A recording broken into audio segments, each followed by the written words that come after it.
Rio de Janeiro, a emissora da Fraternidade passa a apresentar Luz na Penumbra, programa que leva ao seu coração a mensagem da doutrina espírita.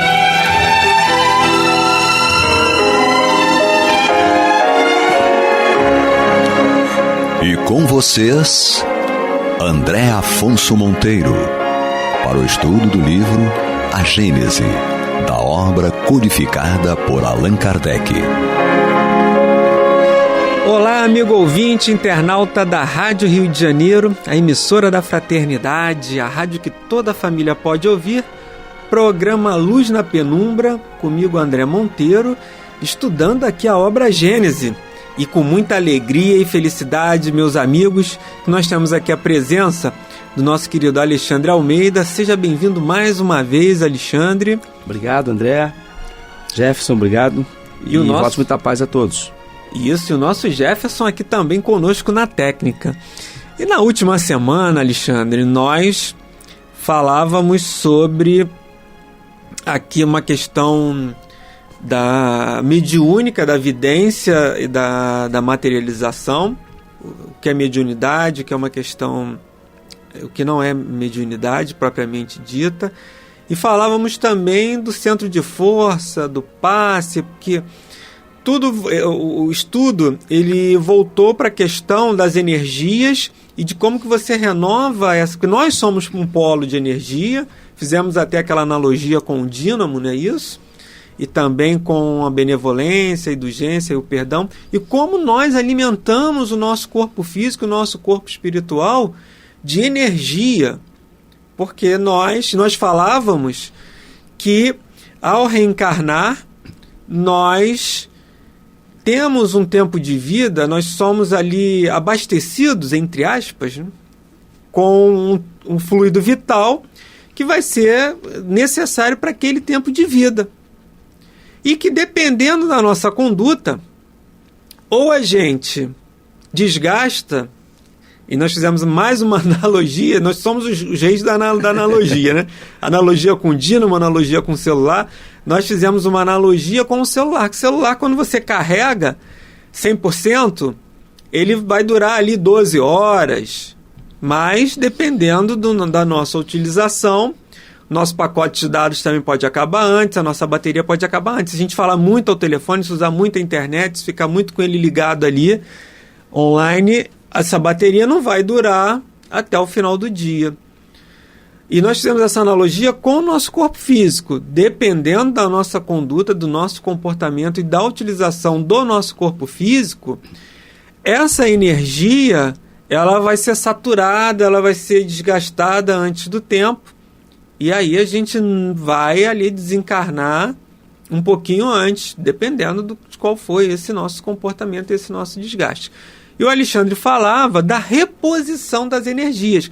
Mas entendam bem, amigos ouvintes e internautas, essa reposição não é para a gente... então já que eu posso repor, eu vou desgastar bastante que eu vou lá e reponho. Não é isso.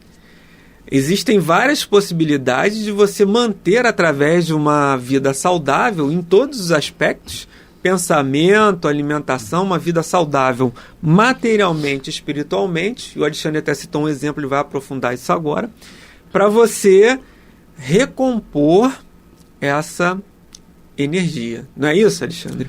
Exatamente, André. Você colocou de forma adequada a questão da utilização. E toda utilização inadequada, ela vai gerar uma consequência. Sim. Né? Vamos aqui, querido ouvinte.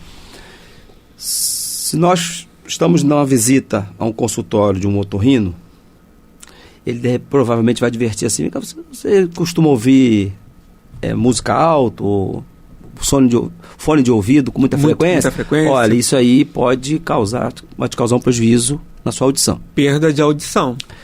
Se nós formos a um cardiologista e ele disser assim, Alexandre, como é que está a sua dieta? Ele diz, eu gosto de uma alimentação bastante gordurosa, acho que a gordura dá sabor, e como bastante, ele vai me advertir. Olha, você tem que tomar cuidado, que o excesso dessa gordura vai te causar danos ao coração. Refrigerante, fast food. Exatamente. Então, assim como esses exemplos, né, como você falou, que os ouvintes nos permitam as analogias para ilustrar o raciocínio, nos facilitar o entendimento. Somos todos aprendizes aqui.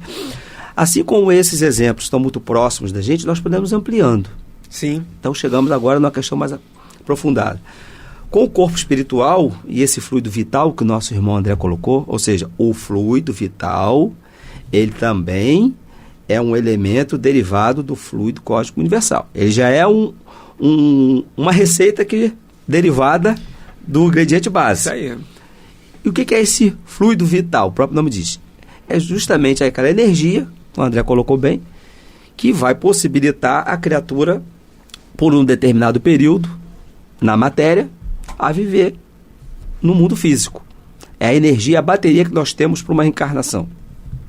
Obviamente que a má utilização, a conduta inadequada vai interferir nessa energia de duas formas: qualitativamente e quantitativamente.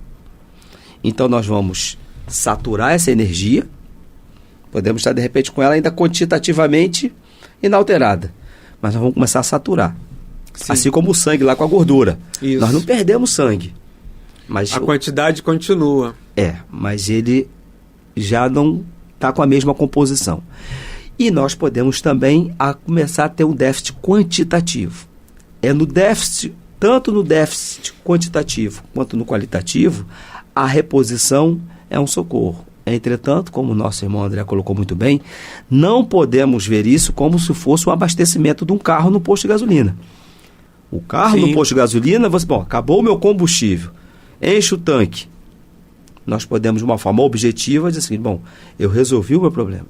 Agora, no que diz respeito à conduta, o passe magnético que nós estamos como exemplo, que foi decorrente do dínamo, ele vem como um socorro para que nós possamos ter uma reposição, sim, mas a responsabilidade continua sendo nossa. A cada um, segundo as suas próprias obras. O irmão que nos aplicou o passe está prestando uma caridade. Se nós não mudarmos a conduta, naturalmente, é uma consequência natural, está na lei divina, nós vamos potencializar a questão, nós vamos ser refratários em algum momento. Porque, veja bem, eu não posso tomar um passe e dizer assim, o André aplicou um passe, mas amanhã eu vou continuar com a minha conduta, amanhã eu vou lá e o André vai me aplicar outro passe. No momento que eu me condiciono a esse tipo de comportamento, eu estou me condicionando a ser refratário a esse socorro. Então, da mesma forma que uma pessoa, quando está recebendo o passe, não estiver ali concentrado, em prece, ele não vai absorver os recursos que a providência divina está propondo. Então é importante, como o André colocou, a nossa conduta, não só material, ele citou o exemplo, meus irmãos, ali do fumo, da bebida, que é o que nos vem à mente no primeiro momento, mas também os nossos vícios morais. Sim. Tudo aquilo que é prejudicial ao espírito, ele de alguma forma pode repercutir no corpo também, porque esse corpo físico é um reflexo do corpo espiritual. E tudo, nós temos até uma comparação aqui, um exemplo. Por exemplo, quando uma pessoa consome muito açúcar, é isso? Ele naturalmente vai estar prejudicando ali a matéria. Isso pode ser uma via externa, né? Sim. Mas eu posso prejudicar também esses plexos, esse conjunto de órgãos, ou esse centro de força, também de dentro para fora. Deu exemplo material, comi muito açúcar, comi muita gordura. Mas se eu chego aqui também e começo a ser maledicente, ou se eu sou uma pessoa avara, uma pessoa egoísta, eu também estou desarmonizando toda essa energia que eu possuo. Pensamento, né? Então, meus irmãos, apenas para ilustrar, quando a gente às vezes fala aqui do fumo, da bebida, não é que estejamos aqui criticando e julgando. É que são os exemplos que afloram espontaneamente. Mas tudo aquilo que potencialmente é prejudicial, seja material, ou espiritual, ou moral, ele vai repercutir negativamente nesse cosmo, corpo espiritual, corpo físico. Lembrando, né, Alexandre, que a gente não está aqui fazendo pré-julgamento, não é isso. É apenas exemplificando e dando essas observações. Porque muitas vezes a gente tem uma alimentação saudável, como você mesmo falou, mas temos um comportamento tirano, autoritário, e tudo isso também contribui e colabora para essa saturação das energias. Independente de qual for a nossa situação, não é um prejulgamento e nem uma condenação que nós estamos fazendo aqui, não é isso. Nós estamos apenas alertando sobre as possibilidades de danos ao nosso corpo espiritual e material. Mas, amigos ouvintes, nós estamos aqui estudando o livro, a obra A Gênese, no capítulo 14, os fluidos, no item, vamos retomar aqui o item 26, comigo, André Monteiro, o Alexandre Almeida e ali na técnica o nosso Jefferson. Mas, Alexandre, você ia fazer um comentário. Se permite só um adendo, mas o importante é tomarmos em conta que Deus é justo. Sim. Não é isso? E nós dizemos que na sua infinita sabedoria, ele nos possibilita, nos proporcionou esse mecanismo, uma via de mão dupla. Da mesma forma que nós, de uma forma vigilante, podemos causar esses danos, nós podemos revertê-los também. A questão da cura ou da autocura. Então, a reencarnação ela tem por objetivo também nos proporcionar isso. Então, se eventualmente nós causamos algum dano ao nosso corpo espiritual, saturamos essa energia, esse fluido vital, né? Seja qualitativamente ou quantitativamente, na proposta do bem, além do passe, né? O passe é um exemplo, na nossa conduta, né? Na forma como nós vamos interagir com a vida e com as pessoas, nós também estamos contribuindo para que isso também se transforme positivamente, porque senão Deus não seria justo. Sim, olha, sim. Só existe um mecanismo, uma lógica, se for para o aspecto negativo. Não. É um mecanismo da lei universal. Muito bem. Aqui no item 26, Alexandre, Kardec diz o seguinte, item 26 do capítulo 14 da obra Gênese, amigo ouvinte, internauta. A visão espiritual, portanto, oferece percepções especiais, que não tendo por sede os órgãos materiais, ocorrem em condições muito diversas das da visão corporal. Por esta razão, dela não se pode esperar efeitos idênticos e experimentá-la pelos mesmos processos. Foi até aquilo que eu comentei, de uma amiga que tinha aqueles flashes, né? Perfeito. Que ela não conseguiu. Ele está dizendo aqui, ó, você não pode fazer a mesma coisa, experimentá-la pelo mesmo processo. Ela acontecia sem ela entender. E ele continua. Efetuando-se fora do organismo, ela tem uma mobilidade que supera todas as previsões. É necessário estudá-la nos seus efeitos e nas suas causas, e não por assimilação com a visão comum, que ela não é destinada a suprir, salvo em casos excepcionais que não se poderiam tomar por regra. E eu me recordei também, Alexandre, do exemplo do Divaldo, em que ele trabalhava lá naquela repartição pública, acho que era uma repartição pública, salvo engano, certo. E de atendimento, as pessoas iam ali resolver problemas, e as pessoas que trabalhavam com ele não viam ele falando com pessoas, falando sozinho.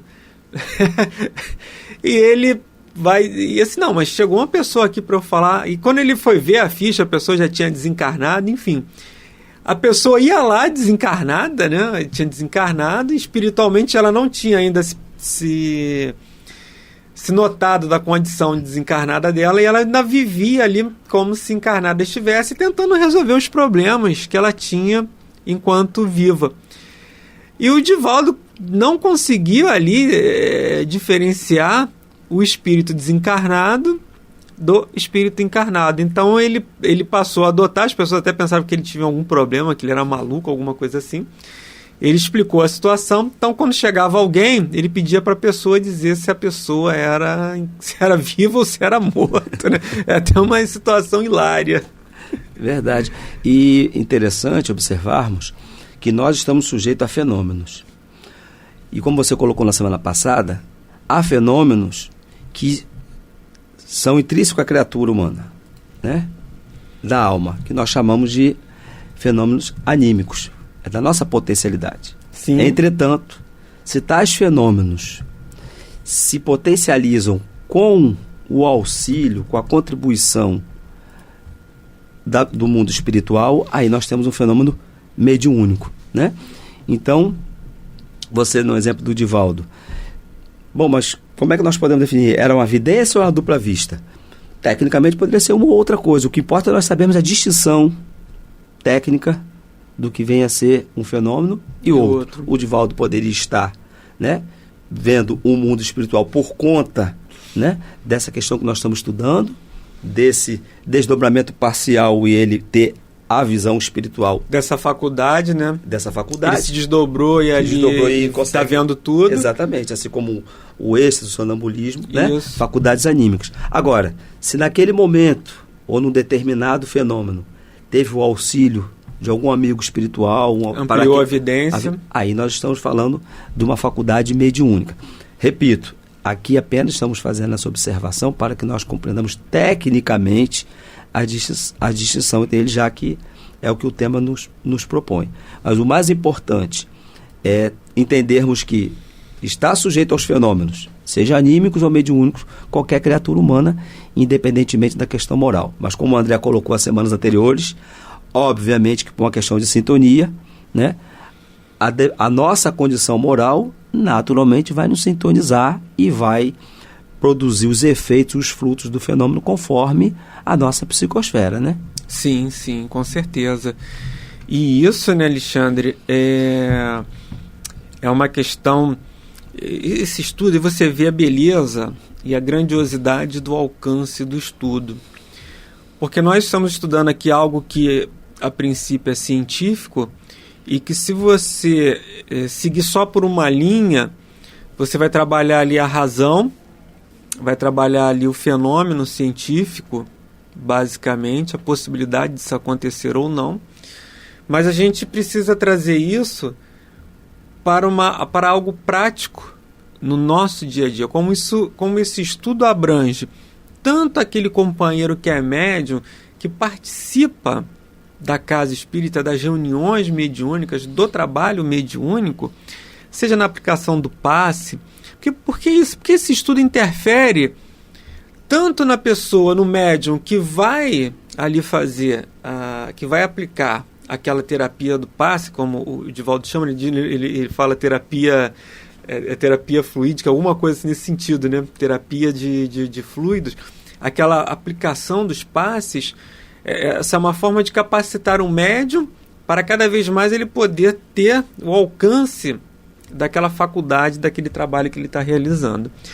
E também nós, quando nós, como sofredores, como pacientes, sofredores, no que eu digo, estejamos sofrendo ali alguma situação que nos leva à casa espírita, de entender que o meu comportamento influencia, o pensamento do médium na hora vai influenciar na aplicação do passe, e essa capacidade mediúnica ela vai ser potencializada de acordo com a evolução moral dele, a destinação que ele faz dessa mediunidade.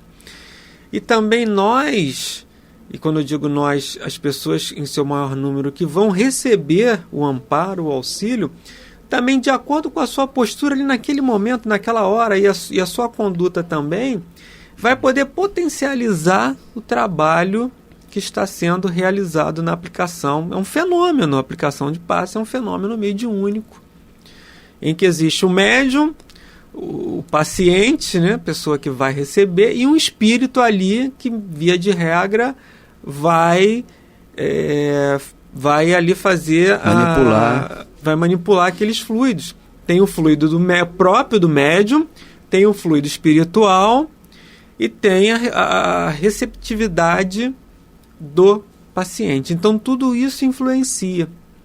Perfeito. Nesse estudo que nós estamos fazendo aqui, que nós vamos entender também a dupla vista, a questão da evidência, o que é, será que eu estou vendo fantasma? A gente brinca, né? O que é fenômeno mediúnico, o que não é fenômeno mediúnico, avaliar, a gente poder ter consciência daquilo das vezes pode acontecer dentro de casa. Às vezes eu sou um médium de evidência e não sei, porque eu não frequento a casa espírita, só frequento nas palestras, não estudo. Então eu vou poder, quando isso acontecer, identificar isso.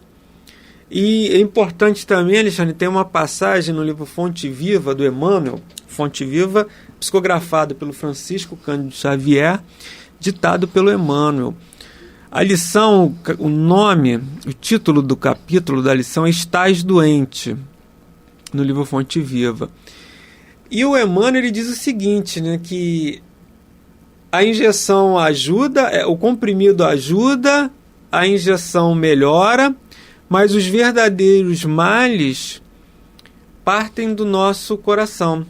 Porque ele diz que muitas vezes nós procuramos o socorro médico, procuramos o socorro espiritual, a medicina humana e a medicina espiritual, mas ao sinal da primeira melhora, nós voltamos a cometer os mesmos equívocos que nos levaram a procurar, a adoecer.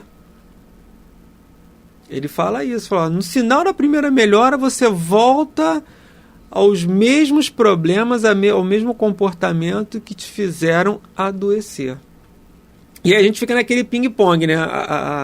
A dor aperta, a gente procura o médico, procura o atendimento espiritual. Eu tem um amigo que até foi falar disso para ele, meu amigo, o seu problema, o médico humano fala para ele, o seu problema é estresse. Estresse, é estressado. E aí ele procurou a medicina espiritual e falou também a mesma coisa para ele. Então ele tomava o remédio, mas melhorava um pouquinho, mas voltava àquela vida agitada, aquela vida de ansiedade e voltava a adoecer novamente. Verdade. Inclusive, importante a sua ressalva, porque as pessoas que estão nos ouvindo nesse momento, nós temos ali médiuns, possivelmente, também espíritas, ainda que não trabalham mediunicamente, não espíritas, né, e que vão ter oportunidade de compreender. Você me permite, feita num atendimento fraterno, uma jovem chegou para mim e falou assim, moço, ela me tratou respeitosamente assim, eu sou evangélica, mas eu entrei aqui porque eu achei que aqui vocês pudessem me dar uma explicação. E eu continuei a ouvir. Então ela narrou, né, em respeito ao nosso tempo, que ela via o mundo espiritual, né, acompanhando a narrativa dela, a experiência dela é essa. Revelações, como se trata nos evangelhos, falam em revelações. Isso.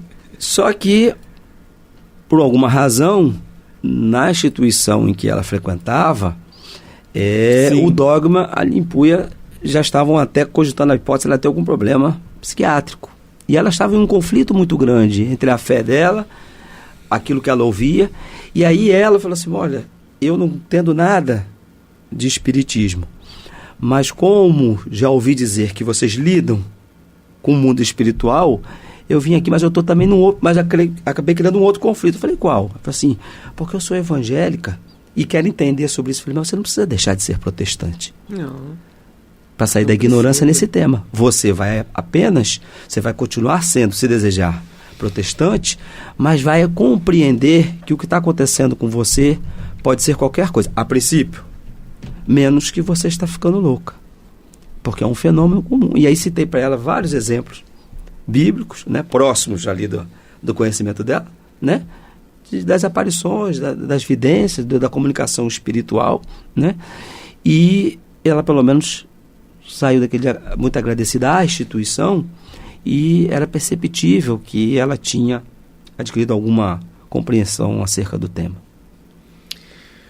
Muito bem, amigos ouvintes, a conversa, o estudo está muito boa, o estudo muito bom, mas nós estamos chegando aqui ao final do nosso programa. Agradecendo você mais uma vez pela sua gentileza, Alexandre. Eu que agradeço, André. De estar aqui conosco compartilhando esses momentos. Agradecer ao Jefferson também, que está aqui nos auxiliando na gravação desse programa. E muito obrigado, Alexandre, por mais uma vez. Espero ter mais vezes aqui a sua presença. Que assim seja. Votos, muita paz para todos e eu que agradeço a atenção. Amigos ouvintes, chegamos ao final de mais um programa Luz na Penumbra, desejando a todos muita paz em seus corações e até a próxima semana, se Deus quiser. Você está ouvindo o programa Luz na Penumbra.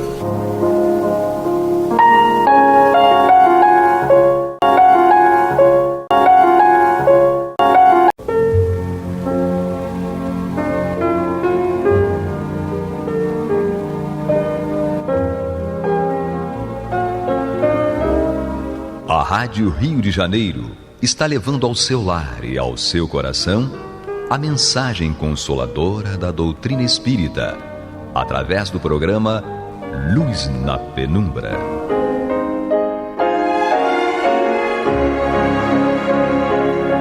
E agora com vocês, Nádia do Couto Vale, para comentar o Céu e Inferno ou a Justiça Divina segundo o Espiritismo, da obra codificada por Allan Kardec.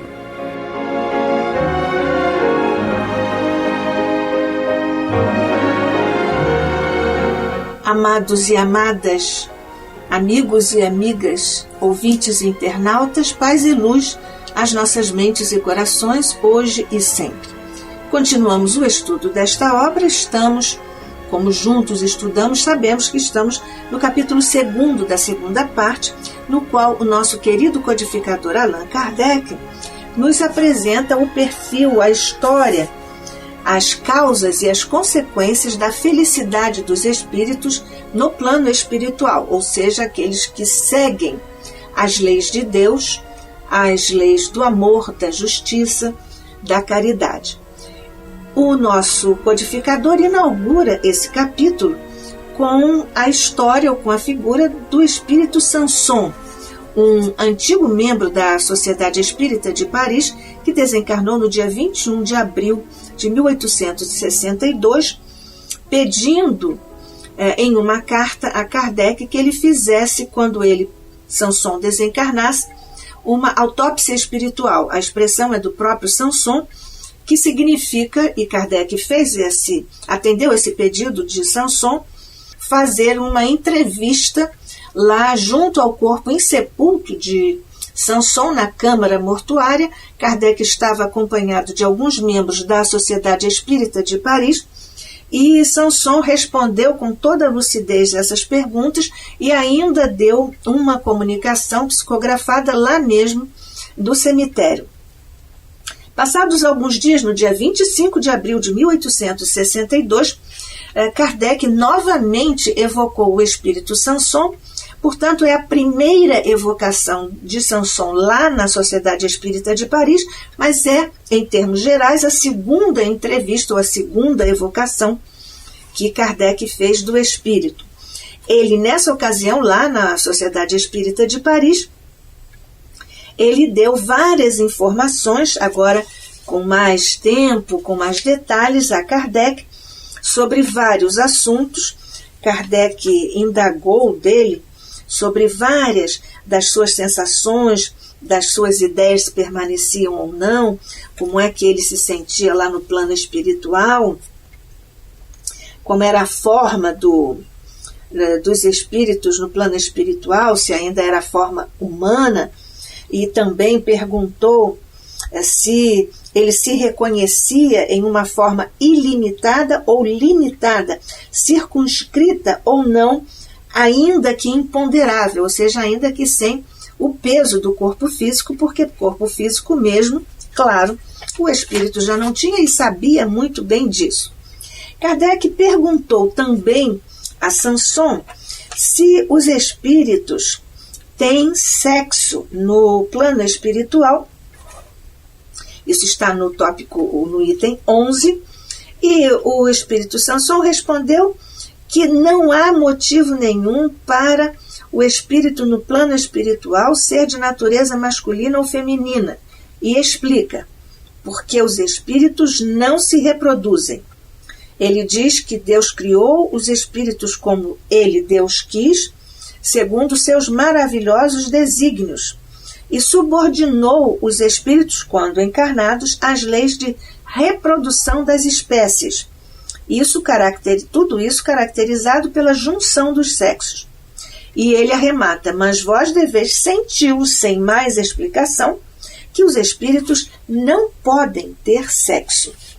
Em verdade, Kardec também já tinha perguntado isso. Kardec sabia qual era a resposta, mas queria exatamente colher a opinião, a sensação de Samson a esse respeito. Portanto, em O Livro dos Espíritos, na pergunta 200, Kardec pergunta: tem sexos os espíritos? E os espíritos orientadores da humanidade responderam: não como o entendeis, pois que os sexos dependem da organização, ou seja, do corpo físico.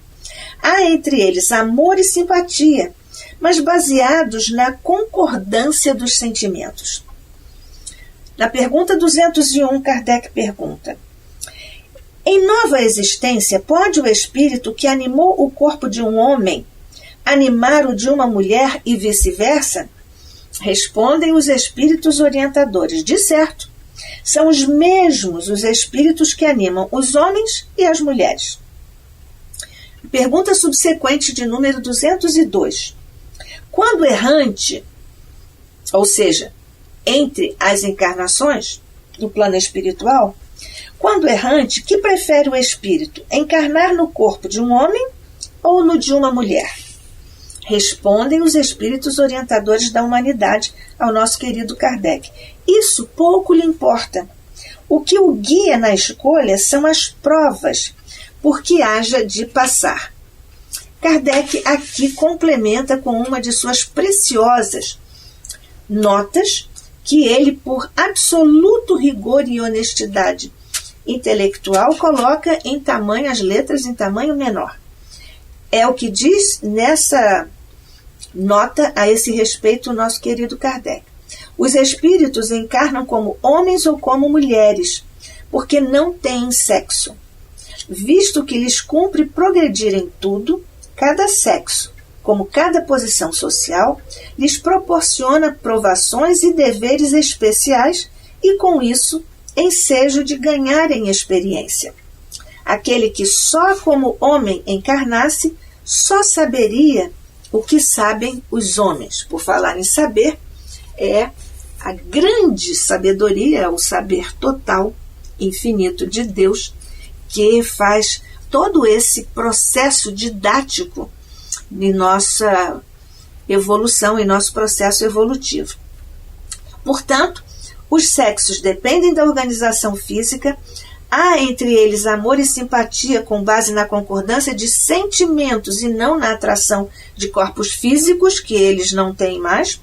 E o mesmo espírito pode habitar o corpo de um homem e de uma mulher em encarnações diferentes, naturalmente através da reencarnação, que guarda categoria de lei no universo. E antes de encarnar, pouco importa a um espírito assumir o corpo masculino ou feminino. Isso é determinado pelo tipo de provas pelas quais o espírito haja de passar. Muitas vezes é o próprio espírito que escolhe. Espíritos não têm sexo, encarnam como homens e como mulheres. Cada sexo, cada posição social proporciona provações e deveres especiais e, consequentemente, oportunidade de adquirirem experiências, conhecimentos. Cabe a cada espírito progredir em tudo. O espírito que só encarnasse como homem, dizem os espíritos a Kardec, aqui em O Livro dos Espíritos, como acabamos de ver, só saberia o que sabem os homens. E qual é a percepção do espírito em comparação à percepção que tinha quando encarnado? Ou seja, o aspecto das coisas é o mesmo? As pessoas têm a mesma aparência? Tudo é tão claro e distinto como outrora, ou seja, como quando o espírito estava encarnado? E Samson esclarece: muito mais claro, portanto, posso ler o pensamento de todos vós. Vamos mais uma vez lembrar que Samson leu o pensamento de Kardec lá naquela evocação na câmara mortuária, porque Kardec tinha levado um texto que ele queria ler, mas ficou em dúvida na hora e Sanson leu o pensamento de Kardec e disse: não, você deve ler. Então, muito mais claro, portanto, posso ler o pensamento de todos vós, sentindo-me igualmente feliz pela benéfica impressão que me causa a boa vontade de todos os espíritos congregados. Isso também nos lembra que os espíritos, nossos mentores, podem ler o nosso pensamento quando nós estamos fazendo as nossas tarefas doutrinárias, mas também as nossas tarefas em toda parte. Nós somos uma espécie, como se diz, um livro aberto para os nossos mentores. E até para aqueles espíritos que não são ainda nossos amigos. E, portanto, essa leitura de pensamento é uma energia mental que está no pensamento, que tem no pensamento a sua mais elevada expressão. E é essa energia que infunde, que dá a sua característica, ou seja, que energiza as ideias e assim ficam corporificadas as ideias em formas pensamento, aquele conceito maravilhoso do nosso querido mentor André Luiz. Sanson, então, nós já falamos rapidamente sobre este tópico. Sanson, então, nos declara também em uma resposta a uma pergunta de Kardec a esse respeito. Ele fala sobre o prodígio, expressão dele, prodígio extraordinário da nossa visão, ou seja, da visão dos espíritos, a visão que atravessa a matéria e tudo mais. E ele diz: preciso fora franquear-vos todo um arsenal de agentes novos, com o que, aliás, ficaríeis na mesma, por terdes as vossas faculdades limitadas pela matéria. Paciência, tornai-vos bons e tudo conseguireis. Mais tarde sereis como nós, diz ele. Procurai, no entanto, morrer em graça para muito saberdes. O sopro, diz Sanson ainda na sequência, o sopro que exalais é mais ou menos a página escrita dos vossos pensamentos lidos e comentados pelos espíritos que constantemente se encontram convosco, mensageiros de uma telegrafia divina que tudo transmite e grava. Portanto, nós somos sempre, como dissemos, uma espécie de livro aberto mesmo. Ele fala ainda da benéfica impressão que causou nele a boa vontade de todos os espíritos ali congregados na reunião, no momento, no grupo da Sociedade Espírita de Paris. Kardec diz, então, ainda sobre esta questão, que o pensamento é essa força que nós temos e que não sabemos ainda usar adequadamente.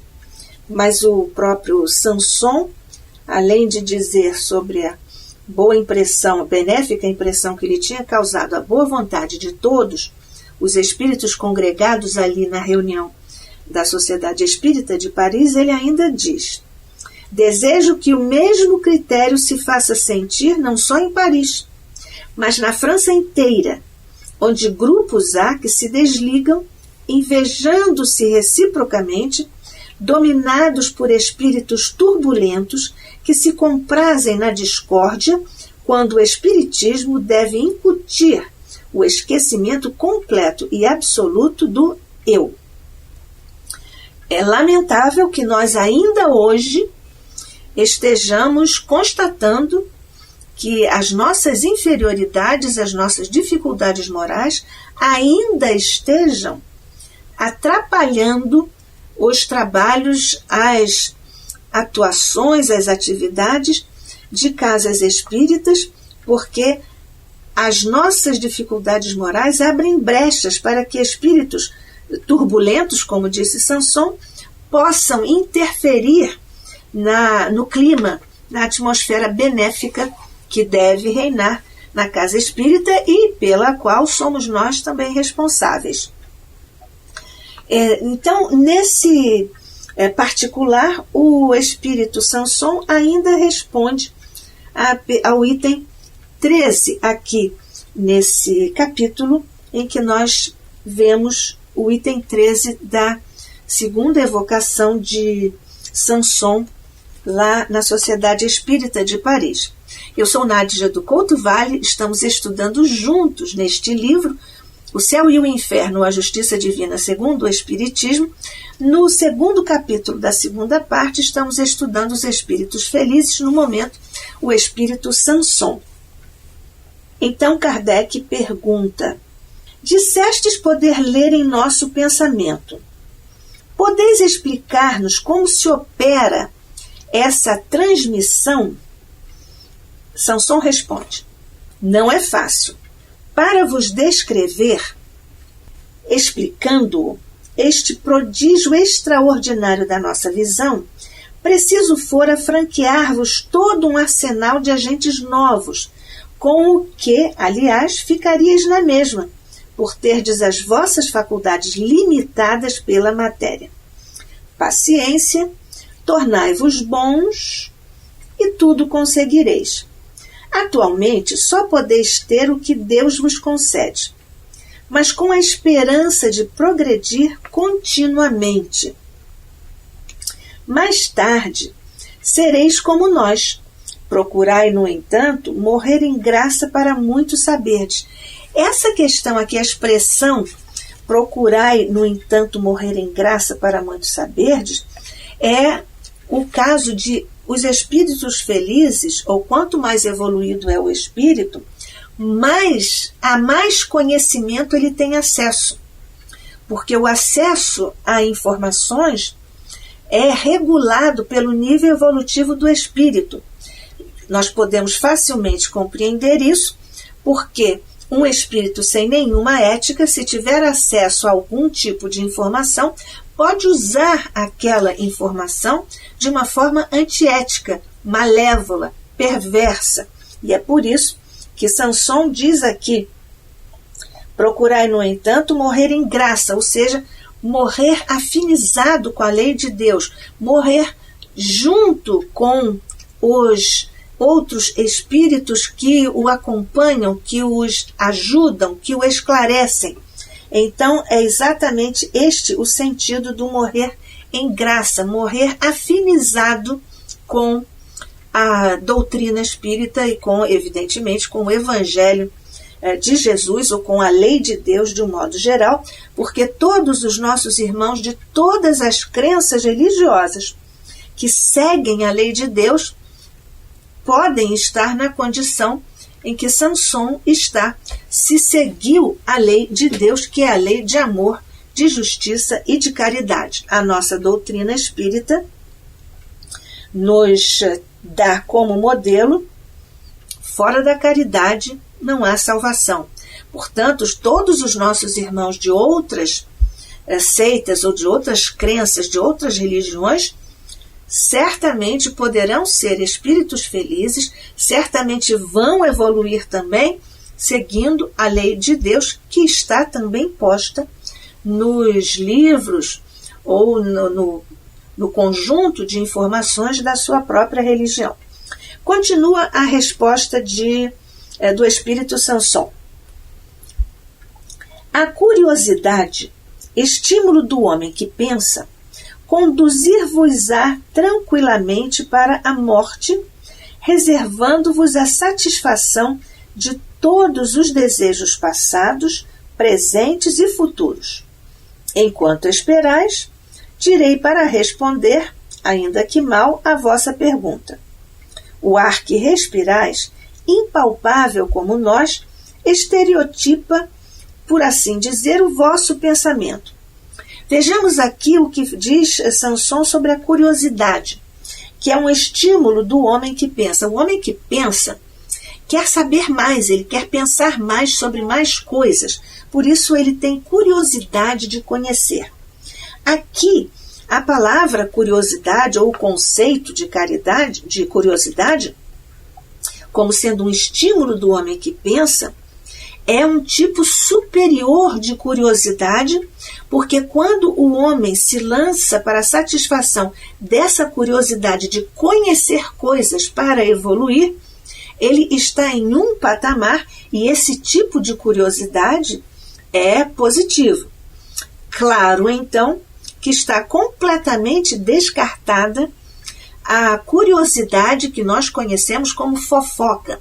Quando nós queremos informações sobre determinadas coisas da vida, do pensamento das outras pessoas ou até de instituições que absolutamente não nos dizem respeito e que não nos servirão como uma coisa que se agrega, que se acrescenta à nossa evolução, ao nosso esforço evolutivo. Portanto, a curiosidade, que é esse estímulo do homem que pensa, tem essa faceta positiva quando se trata de buscar a ciência ou buscar a filosofia, pois que a doutrina espírita é uma filosofia e o Evangelho contém toda a ciência, toda a filosofia e toda a moral que todos nós estamos, ao longo dos séculos, estamos desdobrando.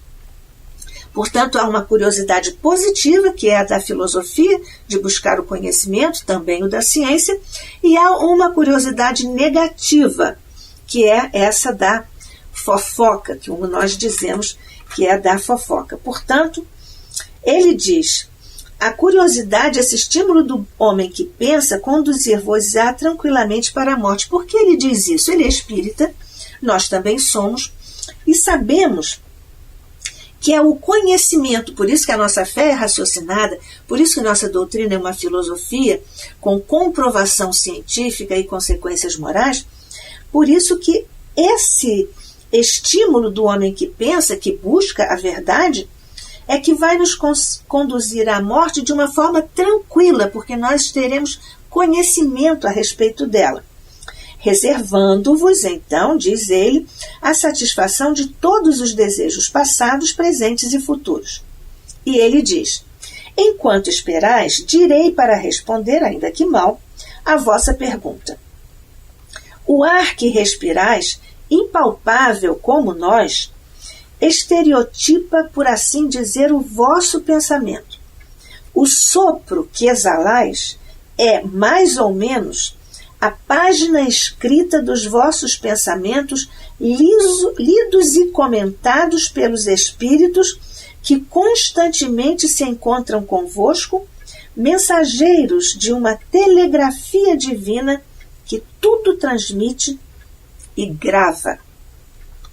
Portanto, nós não podemos nos esquecer de que a lei nos conhece profundamente. A lei sabe de tudo a nosso respeito. O que fazemos, o que pensamos, o que dizemos, todo o nosso passado, todo o nosso presente e possivelmente todos já os desdobramentos que teremos necessariamente pela ação e reação da lei nos próximos momentos da nossa evolução, ou seja, nas próximas encarnações. E, portanto, é muito interessante aqui essa imagem que faz Sanson. O sopro que exalais é mais ou menos a página escrita dos vossos pensamentos, lidos e comentados pelos espíritos que constantemente estão ao vosso lado. E estão conosco esses mensageiros de uma telegrafia divina que tudo transmite e grava, porque a memória do universo não esquece absolutamente nada. Aquilo que fizemos, dissemos, pensamos de bom e de bem que fizemos, tem a nossa recompensa no plano espiritual. E tudo aquilo que fizemos, pensamos e dissemos, contrariando a lei do amor, de justiça e caridade, também vai ter ressonância e repercussão nas nossas encarnações futuras, para que nós possamos nos corrigir. Não é uma vingança da lei, mas é um ato corretivo, como os pais fazem aqui no plano material. Que a paz de Jesus permaneça conosco hoje e sempre. Que assim seja.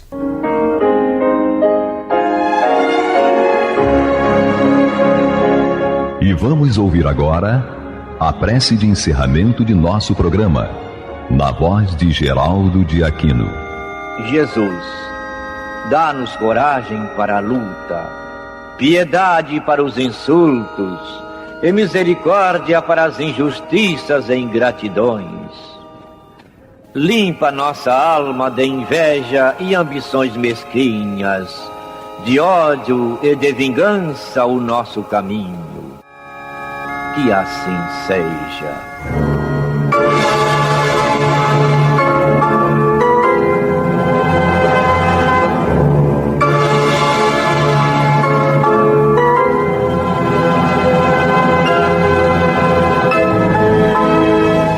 Acabamos de apresentar o programa Luz na Penumbra.